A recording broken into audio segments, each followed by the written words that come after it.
حضرت ابو ذر رضی اللہ عنہ سے مروی ہے، انہوں نے کہا کہ مجھے میرے خلیل صلی اللہ علیہ وآلہ وسلم نے 7 باتوں کا حکم دیا۔ مجھے مساکین سے محبت کرنے اور ان کے قریب ہونے کا حکم دیا۔ مجھے حکم دیا کہ میں اپنے سے کمتر کی طرف دیکھوں اور خود سے برتر کی طرف نہ دیکھوں۔ مجھے حکم دیا کہ رشتہ داروں سے جڑا رہوں اگرچہ وہ پیچھے ہٹیں۔ مجھے حکم دیا کہ کسی بھی شخص سے کوئی چیز نہ مانگوں۔ مجھے حکم دیا کہ سچ کہوں اگرچہ کڑوا ہی ہو۔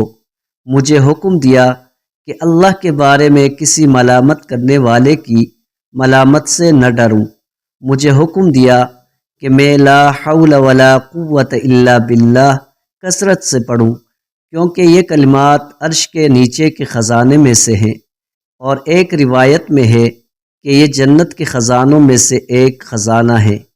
حضرت ابو امامہ رضی اللہ عنہ سے مروی ہے کہ رسول اللہ صلی اللہ علیہ وآلہ وسلم نے فرمایا، یقیناً لوگوں میں سے اللہ کے زیادہ قریب وہ شخص ہے جو ان میں سے سلام میں پہل کرتا ہے۔